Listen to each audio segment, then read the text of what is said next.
High বন্ধুরা, তোমরা সবাই কেমন আছো বা কেমন আছেন? আশা করছি সবাই ভালো আছেন। তো আজকে আবারও নিয়ে চলে এসেছি একটি নতুন রেসিপি নিয়ে।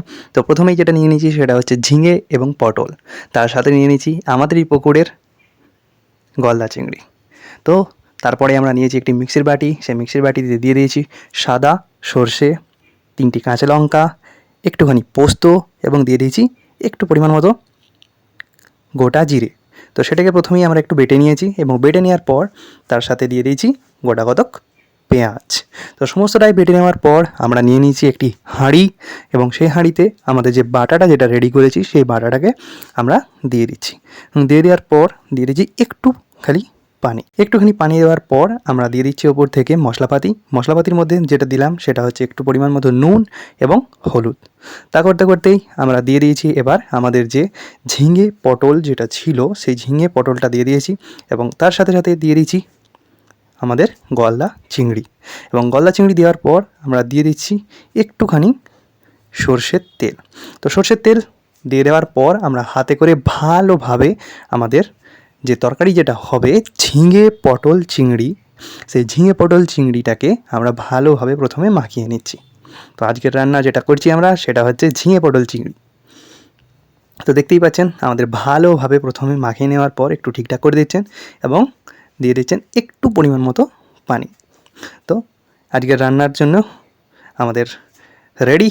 তো এবার আমরা ঢাকনা লাগিয়ে চাপিয়ে দেবো চুলোতে। তো দেখতেই পাচ্ছেন আমাদের চুলোয় আগুন জ্বলছে, চাপিয়ে দিয়েছেন হাঁড়ি। তো যখন এবার কিছুক্ষণ পর ফুটতে শুরু করবে তখন আমরা ঢাকনাটা সরিয়ে দেখব যে রান্নার কতটা কী হয়েছে। তো যখনই দেখছি তো দেখতেই পাচ্ছেন কত সুন্দর একটা রং চলে এসছে এবং একদম ঝোলঝোল হয়ে আছে। তো আজকে যে রান্নাটা হবে সেটা ঝোলঝোল হবে না, একটু মাখো মাখো টাইপের হবে। তো তার জন্য এতটা ঝোল থাকবে না, তো আমাদের ঝোলটা মারতে হবে। তার জন্য আমরা প্রথমে ভালোভাবে একবার নেড়ে নিচ্ছি এবং নেড়ে নেওয়ার পর আবারও এটাকে ঢাকনা দিয়ে কিছুক্ষণের জন্যে রেখে দেবো। তো দেখতেই পাচ্ছেন। তো কিছুক্ষণ পর যখন আবারও ফুটতে শুরু করবে তখন আমরা ঢাকনাটি খুলবো এবং দেখব যে কী অবস্থা। তো দেখতেই পাচ্ছেন ঝোলটা অনেকটাই মরে গেছে। তো ঝোলটা অনেকটা মরে গেছে মানে আমাদের রান্না বলতে গেলে অনেকটাই কমপ্লিট বা প্রায় কমপ্লিট হয়ে এসছে। তো এবার হালকা করে নেড়ে নিচ্ছি এবং নেড়ে নেওয়ার পর আমরা ঢাকনা লাগিয়ে নামিয়ে নেব। তো আমাদের নাড়া কমপ্লিট এবং নাড়া কমপ্লিটের পর আমরা যেটা বললাম ঢাকনা লাগিয়ে দিয়েছি, এবারে নামিয়ে নিচ্ছি। তো নামিয়ে নিয়েছি দেখতেই পাচ্ছেন। তো নামিয়ে নেওয়ার পর দেখতেই পাচ্ছেন কত সুন্দর আমাদের ঝিঙে পটল চিংড়ির রান্না কমপ্লিট হয়ে এসছে। তো এটার পর আমরা যেটা করব সেটা ওপর থেকে দিয়ে দেবো একটু পরিমাণ মতো সর্ষের তেল। তো আমাদের এই ঘানির সর্ষের তেল, সেই সর্ষের তেল দিয়ে দিলাম, এবারে ঢাকনা লাগিয়ে দিচ্ছি। এবার শুধু খেলেই হলো। তো দেখতেই পাচ্ছেন ঝিঙে পটল চিংড়ি আমাদের রেডি।